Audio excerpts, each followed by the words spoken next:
Ladies and gentlemen, boys and girls, wherever you are around the world, welcome to the Magic the Gathering World Championship Individual Final for 2010. With me, your host, Pro Tour statistician Rich Hagan, alongside me, the Pro Tour historian, Mr. Brian David Marshall. You are looking at two great friends from France, Guillaume Matignon there as we pull towards him. You see him there, Pro Tour t-shirt on, and he is facing Guillaume Wafatapa of France.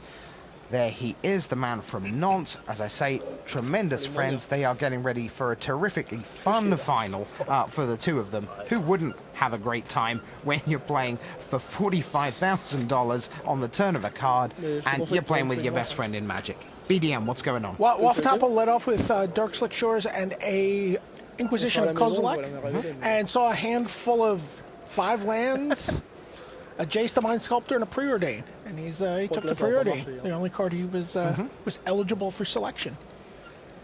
I choose you. Suddenly the hand is that Guillaume kept looks a little worse. Yep. Especially now he doesn't have but we're going to come with a duress right back. So let's see what we've got the other way. There's a Preordain, which I'm going to take away. Very similar hand. Looks like... is that one more Preordain up at the top there? I think it is. Yes, it is. And 3 lands. So basically we have a bunch of land each, an Inquisition in the bin each, a Preordain in the bin each, and 1 bonus Preordain for Guillaume Wafatapa. 2 bonus Preordains for Guillaume Wafatapa. And we see land and land coming. Which both get pushed. And instead, a potentially useful somewhere down the line mana leak. How lucky. Let's Preordain again. I'll keep Seagate Oracle.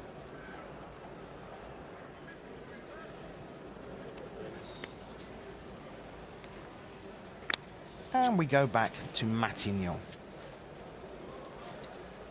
It will not surprise you at home to know we'll be referring to the players as Matignon and Wafatapa.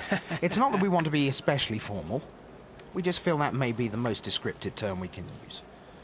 We won't be saying the Frenchman much either. We don't want the control player? No. The handsome one? That could just lead to confusion, couldn't it? Yes. There's Matignon. Has obviously spent a lot of years running his hand through his hair in just that way that you saw there. Yeah, just like that.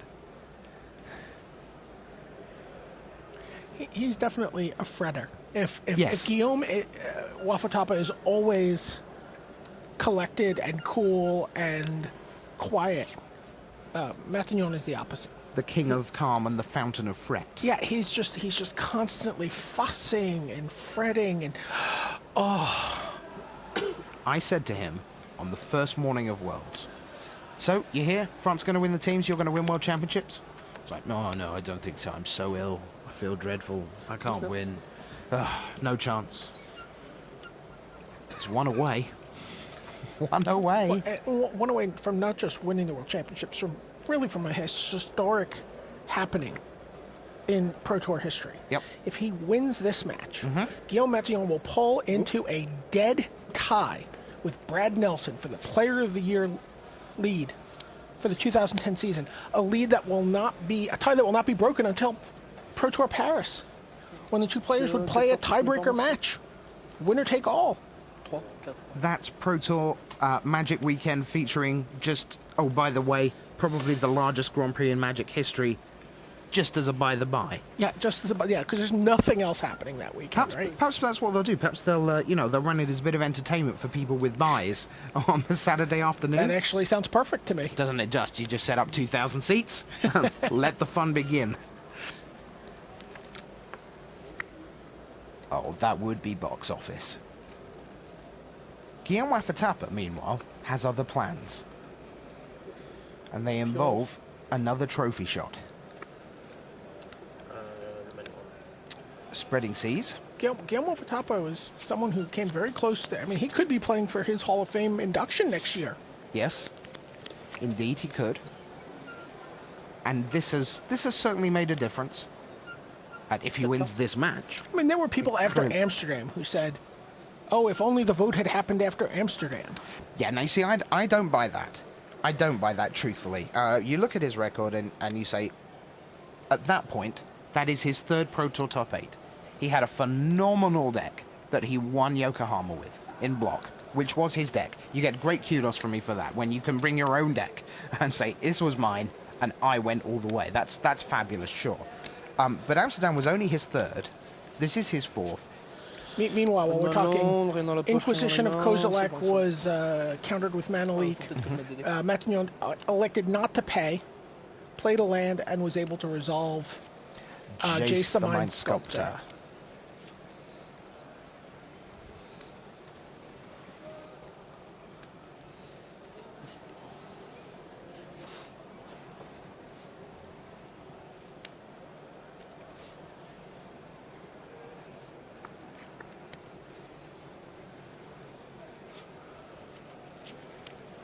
No, I think San Francisco next year for Guillaume Wafatapa, quite a lot depends on the next hour and a half, maybe.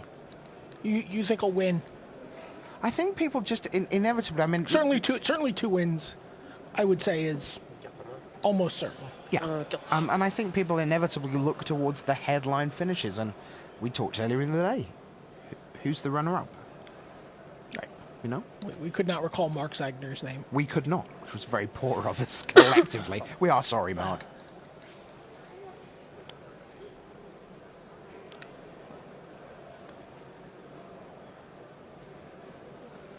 Since we're on apologies, I'll apologise to a meddling mage, one Chris Pecula, who twittered in to say, you know, we're not all bad guys, us hedge fund traders. So you're my very favourite one, because if you hadn't gone and done that, well, I wouldn't have got this job eventually, would I? You'd still be here. So thanks a lot, Chris, for that. Spreading Seas from Wafatapa. And that's going on. A swap? Is that right? Yeah. Consume the Meek in Wafatapa's hand. Seagate Oracle faces Jace the Mind Sculptor. Plays Jace Mine. Jace Mine? I like that.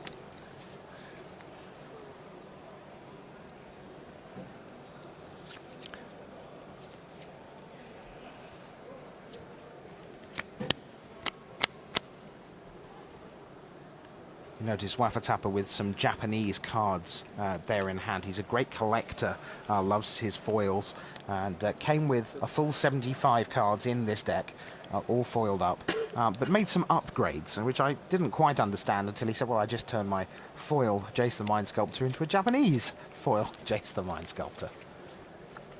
His decks really are a thing of beauty. Yeah, yes, and both, in both senses. Sure. Of the word. And it was interesting looking at the legacy decks over the weekend and also in extended. You've got to say in art terms. Spreading Seas on the Tectonic Edge. Yeah. And again, the Tectonic Edge was going to take out the non-basic land that was remaining there. Mm-hmm. You have to say in art terms, Magic is certainly not getting any uglier. No. There's some just amazing work going on in the game right now. There you see Spreading Seas from Matignon.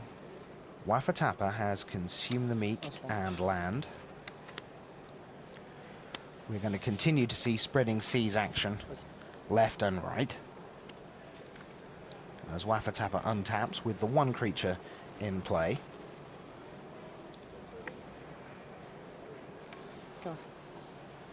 Kaz, that's Matignon to 15. You know, instead of life totals, can we just get the bottom of the screen updated with cards in hand? Oh, okay. So 0-0 on the right, and then it's like 7-7. That's it. Yeah, okay. That seems like a reasonable plan. And then we'll just let people know when somebody's won.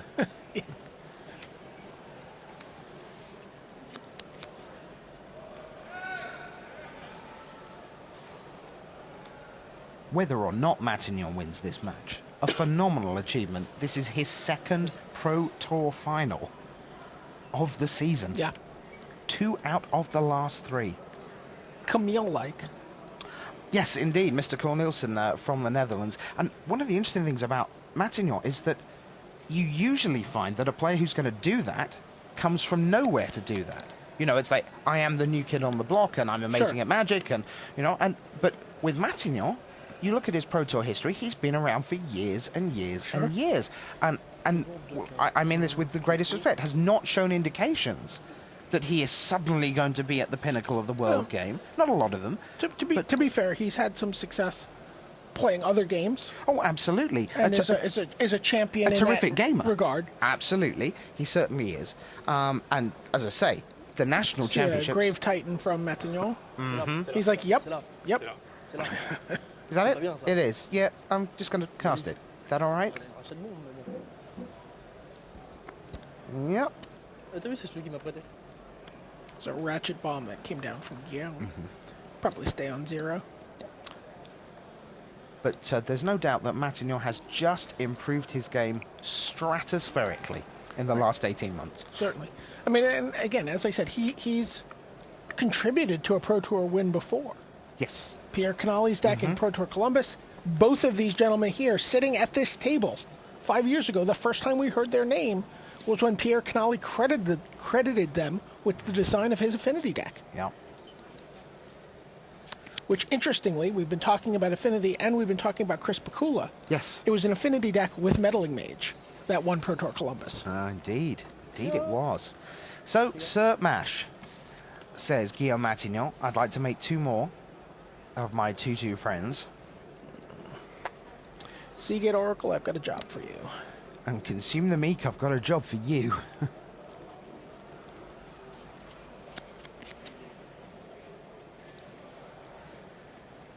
And Matignon says, yeah, well, that seems fine. I've still got a Grave Titan in play, which next turn's going to make some more guys. Which will trade with your Ratchet Bomb. Well, it looks like, are we going to see another? We certainly are. Yeah, and you just saw Waffataba just kind of dink his head a little bit, just to get out of the way of the oncoming train. And that is 1-0. Train has left the station. Yeah, it has indeed. 1-0 to the Frenchman. 1-0 to Guillaume. 1-0 to Matignon. And there we go. They're obviously enjoying themselves, getting ready for sideboard. So we'll take a little look at the 2 players in a little bit closer detail. Guillaume Matignon, first of all, that's mine. Already winning by 1-0. Let's take a look at his stats. The one you get me was... There he is, 29. That's a nice top 8 profile shot. That's always a little bit daunting for some of the players. It's like, you know, you've played all this Magic for 3 days and then go and look good and be a bit of a celebrity and so on. Second at San Juan, 84 lifetime pro points. And that would be a lot higher if team points had been instituted at Nationals a little bit earlier. Because as we said earlier in the day, 4 of the last 5 years, Guillaume Matignon has made it to the top 8 of his national championship, which is just outstanding.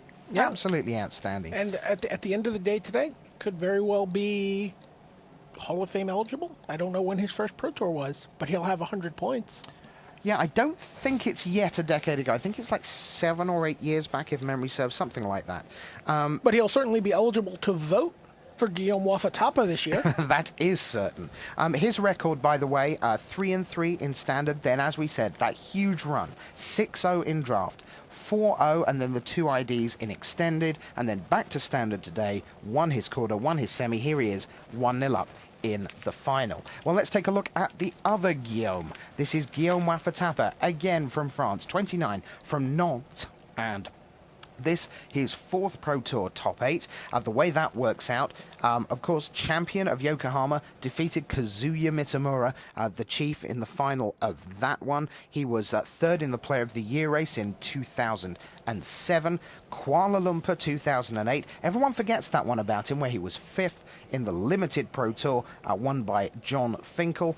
Just a stacked top 8 that was. John Finkel beat him 3 times that event. I think those might be Guillaume's only 3 losses in that event. And they were all in the space of about 3 rounds, weren't they? Because it was, they went back to draft, and then it was sort of, you know, yeah, I'll beat you down the stretch, I'll beat you down here, and then I'll beat you in the top 8. It was like, yes, Wafatapa was quite keen to see the back of John Finkel after KL, I think. And then, of course, quarterfinal again of Pro Tour Amsterdam earlier this year. He felt he didn't have a good quarterfinal matchup. He lost it 3-1. He was correct in that assessment. But as we looked at the bracket here, we did feel that he was, if you like, in the quiet bracket, the bottom half, where there wasn't all this Player of the Year excitement, there weren't all these distractions. He could just go about his quiet blue-black control business. That is exactly how it's panned out. I mean, if you did it just on play skill, he had a straight shot through to the finals. Sure. Based on Pro Tour experience, yeah, and reputation and all of that stuff. You had to pencil him in. I mean, I thought Louis Yance had a shot to sneak his way in, but Momori's side was way too powerful for that deck. It just really cut a leg out from under it. Yep. Primeval Titans, go away, go away, go away. And they were the 3 games that Wafatapa won pretty much. So we get ready for game 2. Guillaume Wafatapa, mightily supported by Brad Nelson. Because remember, right now, we could have Brad Nelson as Player of the Year in the award ceremony about an hour and a half from now, or less. And for that to happen, Guillaume Wafatapa must win Worlds. I would quite like to be there to watch Brad Nelson hug Guillaume Wafatapa. That is a shot I would like to see. He's wondering if he let me play first or not. I'm 100% win. I'm 100% winning when drawing on mirror match. So they're discussing, if you can hear Guillaume there.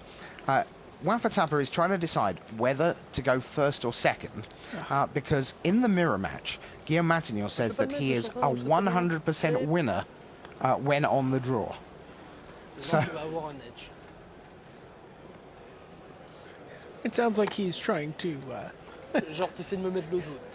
plead his case to please make me play. I don't want to do it. Yeah, it would hurt me so bad if you made me play. I don't think I could bear it. I might die. I was talking to Matignon just before they came on set for the finals, and I said, this was a great story. Yeah. So I said, so what is the deal? Well, obviously you're tremendous friends. You've worked on decks all your lives together, really. And he said, well, it's fantastic. We're both here. What we're really playing for is bragging rights. Because for the rest of our lives, the winner will get to say, I beat you in the World Championship final of Magic. And then he thought about this for a minute, and then he said, and you know what? In a way, I can't lose. Because if I win, I'm going to tell him it every time I see him. And if Guillaume Wafatapa wins, well, he doesn't say very much anyway. That's right, and he really doesn't. He's just so parsimonious with his words.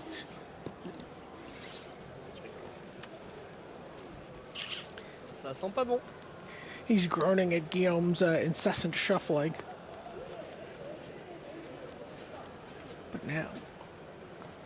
But now, we are in business for game 2.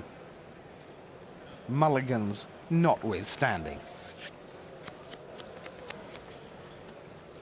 I often think it would be nice at some point, BDM, to get our director Bruce Town on camera and ask him about his favourite matches down the years. What Pro Tour finals he has particularly fond memories of. He's very fond of all the 9-0s. Oh, really? Like Rietzel and Jeffrey Saron? He loves Rietzel and Jeffrey Saron. Those are his 2 favorite. I can assure you that's true up and down the crew that works on these events. Is that how it works? Oh, je peux, si tu veux. So, Regarde celle-là ou pas? Matignon shows his hand to Wafatapa and says, can't keep that, can I really? Bon, No, you're right, you can't. You're absolutely right. This is so strange. It's almost like kitchen table magic. Yeah. It is literally as if we've suddenly been transported from this state-of-the-art convention center in Chiba, Japan, and suddenly it's almost like we're around a farmhouse kitchen table in Nantes, in France, two friends chatting away. So just get a little bit of insight also into, we talked about Guillaume Wafatapa getting here via a PTQ. That's right. Now, Yeah, there was a point where, now if a player has not hit a certain level, they're able to still play in PTQs. that is correct. At that PTQ, Guillaume Matignon registered to play, simply to basically form a flying wedge for his friend Guillaume Wafatapa. Like, well, perhaps if I play against you, I'll wow. concede or I'll beat some people out. And The wingman. he scooped to Guillaume Wafatapa in the quarterfinals of that PTQ. Oh boy. Oh. And that is directly what leads to Guillaume Wafatapa being back here today. As they say in Wicked, no good deed goes unpunished. No act of charity goes unresented. Oh boy. We have an So, Inquisition of Kozilek let's leading get things off. to the action. Looks Stoic like a Rebuttal, Jace Inquisition. And that's a Memoricide. Oh, over it is there indeed. Over on the right. The script earlier was Memoricide your Memoricides, and Yep. then Memoricide your Grave Titans. Say that quickly 3 times, I'll be impressed. Memoricide your Memoricide, then Memoricide your Grave Titans. I'm not going to even just... Gotcha. Yeah, you got halfway through the second and knew you were toast. I just didn't want to sound silly. Okay, ça va, ça, tout à l'heure? that's a first. So you took the Jace. Yeah, preordain. Wafatapa on the right of your screen. Thinking. Tu vas toucher une du reste, comme ça il va même pas besoin.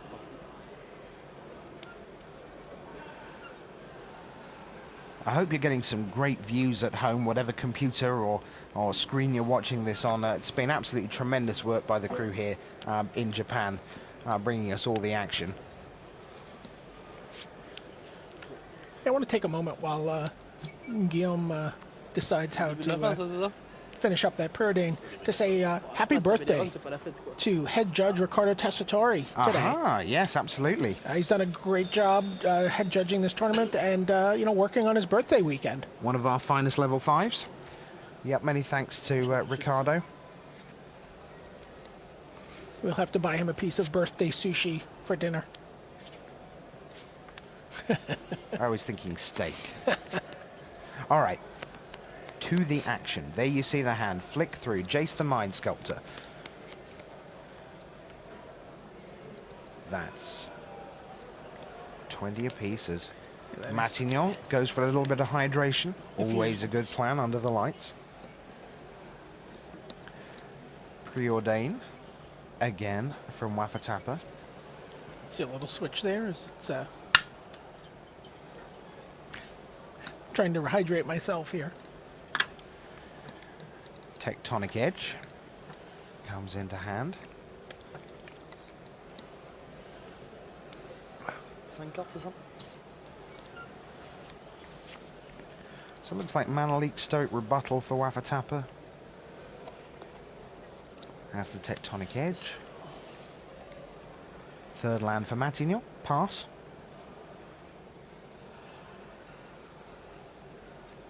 Wafatapa draws Grave Titan. Fourth land for him. Just pass straight back.